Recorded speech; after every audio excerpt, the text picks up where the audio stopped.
Okay, so this is a capo. You've probably seen one, you've probably heard of one, you probably own one, you probably used one. Capos are awesome. I feel like in the last 10 years or whatever, they've really kind of risen to being very, very popular, really, really common. Pretty much every song you hear now on the radio, if it's got guitar, it probably has a capo somewhere. They're really, really cool tools. I love capos. I use them all the time. But there are 5 things that I see pretty regularly that I kind of see as mistakes, or probably more fittingly as kind of pet peeves of mine that I see a lot of guitarists fall into. But here I want to share with you 5 things that I see pretty regularly that I think you can change and become a better musician, a better guitarist, and just learn how to use this thing a little bit better. Now, to be honest with you, number 5 is by far the most important mistake that I see. So stick around to the end because that one is the big one. But firstly, number 1 is using the wrong capo or having a bad capo. When you have a bad capo that doesn't have enough tension, you buy a $5 one on eBay. I've done it. You put it on your guitar and it just doesn't hold down well at all, and it's so buzzy and it's terrible. So you need to get a good capo, one that has good amount of tension, not too much tension, but something that just holds down really firmly the strings so that it sounds really, really clear. And you can buy the wrong capo too. So if you've got a steel string guitar, get a steel string capo. If you've got a nylon guitar, get a nylon capo. It's just gonna make everything so much easier, okay? That's number 1. Number 2 is quite a big pet peeve of mine, which is positioning of the capo. I see this all the time. People just grab it, they whack it on there, and they put it on sideways, or the worst one is put it on like right at the back of the frets, and then, oh man, that sounds terrible. What you wanna do is put that capo right, nice and straight, right there, right next to that fret. Hope you can see that. And that way it's just gonna sound nice and clear across all of the strings. So positioning is really, really important. Number 3 is overuse. Now, I love capos and they're really cool, they're really important, but you don't always have to use a capo. I feel like we can easily fall into ruts as guitar players, as musicians, of only knowing how to play in G and in C by moving the capo around. Now, I do this because I like the sound of C and G, and I'm sure you do the same thing, but there are actually really cool inversions that you can use without the capo, a really nice way of playing chords without the capo. Let's take this as an example. Let's put our capo on the 4th fret, and we're gonna play C, E minor, A minor, F. Okay, 1, 3, 6, 4 progression in the key of E using C shapes. Now that sounds really good, but let's say you are the second acoustic guitarist and acoustic guitarist number 1 is doing that exact thing. You don't really want to just be doing the exact same thing as him, in my opinion. It's kind of nice to be able to have a different flavor and play some different chords, some different inversions. So learn how to play those chords without the capo and find nice ways of doing them. So you can play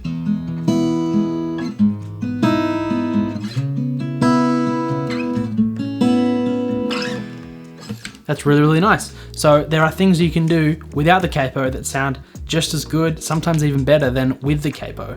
Another thing is if you lose your capo before a gig, or you break it, something happens to it, it gets stolen, are you gonna call off the gig? If you don't know how to play the songs without the capo, you're kind of screwed. So I would suggest using it because it's great, but also learning how to play those songs without, and also experiment with finding ways of using open strings and different inversions of different chords without the capo. Number 4 is the exact opposite of number 3, and that is underuse.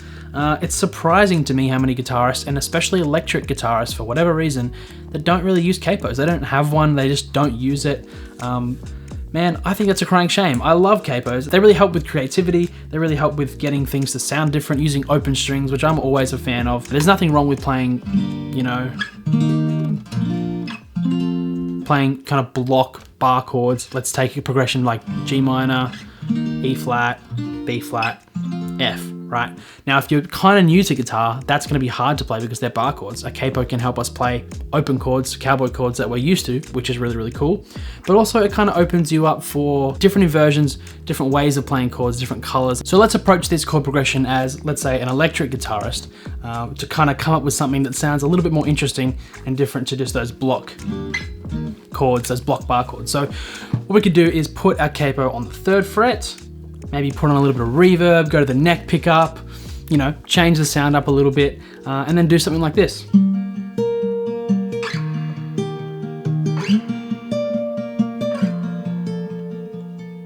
Instead of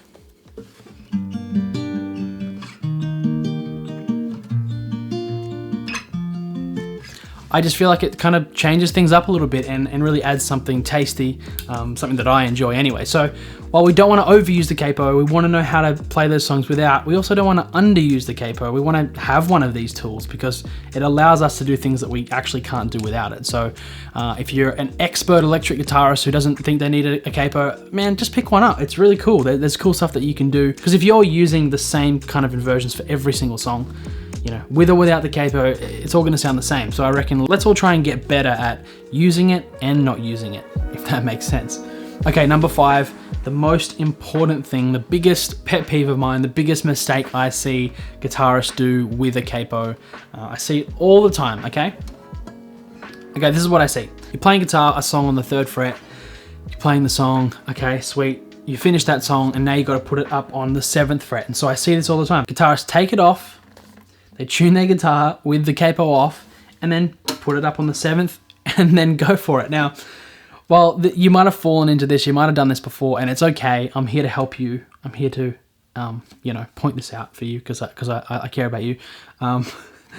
Don't do that. So essentially what is happening is this, from here to here, is the scale length of the guitar, of the strings. And there's intonation and all this stuff going on. Intonation basically is how in tune the guitar plays all up and down the fretboard. Now, when you put a capo on, essentially you are resetting the intonation. You're resetting that scale length, right? So if you tune your guitar with the capo off, you tune all the strings, and then you just play, let's say the 5th fret, all the strings, you'll notice that some of them will be in tune and some of them will be a little bit out of tune, and they'll kind of waver and they won't be perfect. Now, there's not much we can do about that in terms of where we play chords when we haven't got a capo on. If things are out of tune on an acoustic, that's just the guitar. It's a wooden instrument. It's not perfect, but we just live with it, right? If you think about how out of tune your guitar is, let's say at the 5th or 7th fret, if you're gonna put your capo there and go from there, you're kind of just starting from an even worse place than before. You're starting from out of tune, and everything above that's gonna just sound even worse. I don't know if you've noticed this before, where you put a capo on and all of a sudden it just doesn't quite sound in tune. That's because you need to retune the guitar with the capo on. So don't take it off, tune it and put it on. Put it on and tune it where you're gonna play. So let's say you're playing on the 3rd fret, whack it on, tune it up, play the song. Now we're moving it to the 6th for the next song, tune it at the 6th, right? We wanna tune our guitar with the capo on. So that's number 5. I see it all the time, it's crazy. So tune your guitar with your capo on, it makes so much more sense and it's gonna sound better, you're gonna play more in tune, and people are gonna like listening to you more, I guarantee it. So those are my 5 capo mistakes, 5 little pet peeves of mine. I hope that you learned something that you didn't know, or just were amused by me rambling. But yeah, thanks for watching this video. Don't forget to hit the like and subscribe button, and I'll see you in the next one.